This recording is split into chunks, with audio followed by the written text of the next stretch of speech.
Hi friends, you are just in time for story time on the back porch with my furry friends. This is Lyla, this is Lucy, and this is Litzy. My name is Lisa Spencer, and I'm a meteorologist. That means I study the weather. So anytime I find a book about the weather, I'm very excited. And this is one of my favorite books. It's called Cloudette. It is such a sweet story. It's by Lichtenheld. And in this story, Cloudette is really small, but she wants to do something very big. Let's see if she gets a chance to do that. Let's find out.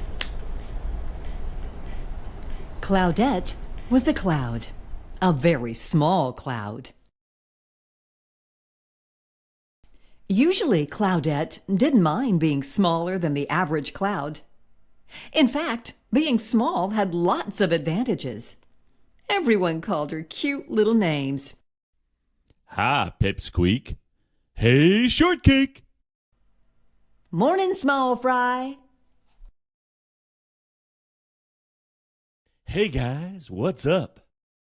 Us? Tee-hee-hee. That's nutty. She had lots of friends. No matter how crowded it was, she could always find a good spot to watch fireworks. She could sneak through tight spaces. Excuse me. Hide in small places.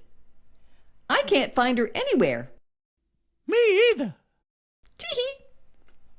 And she even had a special little space that always made her feel cozy at night.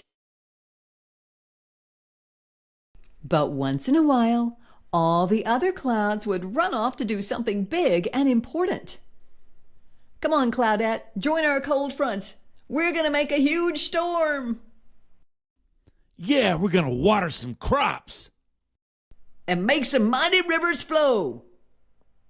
No thanks, I'll just watch from here. Cloudette could see them in the distance, doing all sorts of important cloud things. This made her want to do big and important things too. She wanted to make a garden grow. She wanted to make a brook babble. She wanted to make a waterfall fall. And she thought nothing would be more fun than giving some kids a day off from school. One night, Cloudette lay awake, wondering what she could do that was big and important. She thought maybe she could work for a fire department. Sorry, we just got a brand new pumper truck. Or maybe they needed some help down at the garden center. Sorry, these plants take tons of water.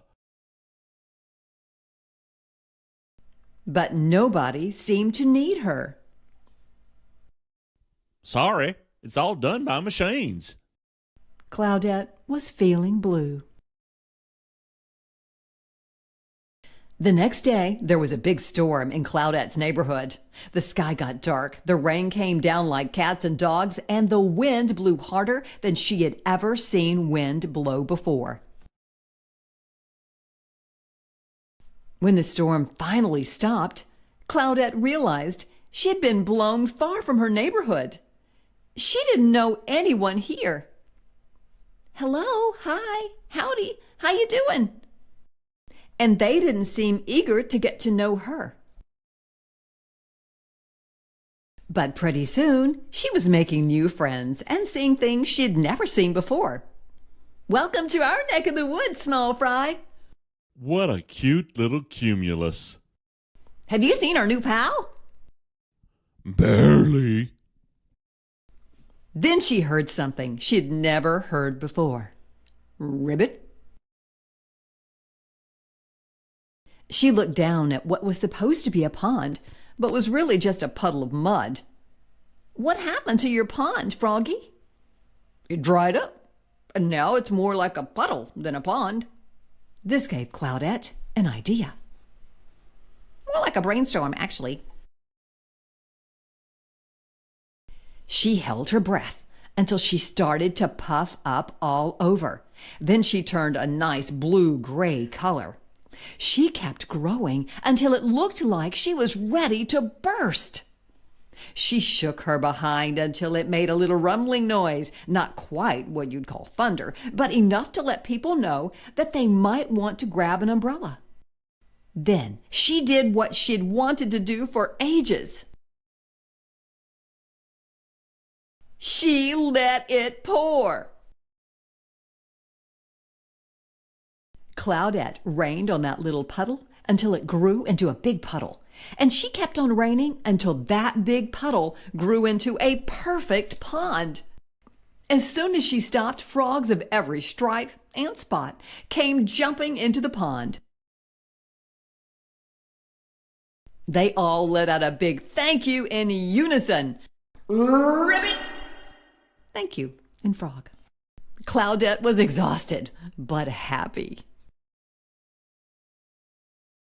Even the higher-ups were impressed, which got her thinking. Nice work, Cloudy. Yeah, way to water. Prodigious precipitation, Pipsqueak. Dude, that was some righteous rain. We knew you had it in ya. I'll bet there are other big and important things a little cloud can do. And off she went. The end. I just love Cloudette. See, it doesn't matter how small you are. You can still do big and important things. This is Cloudette, one of my favorite books by Tom Lichtenheld. You can join us for a story anytime. Storytime on the Back Porch. Be sure to subscribe to our YouTube channel.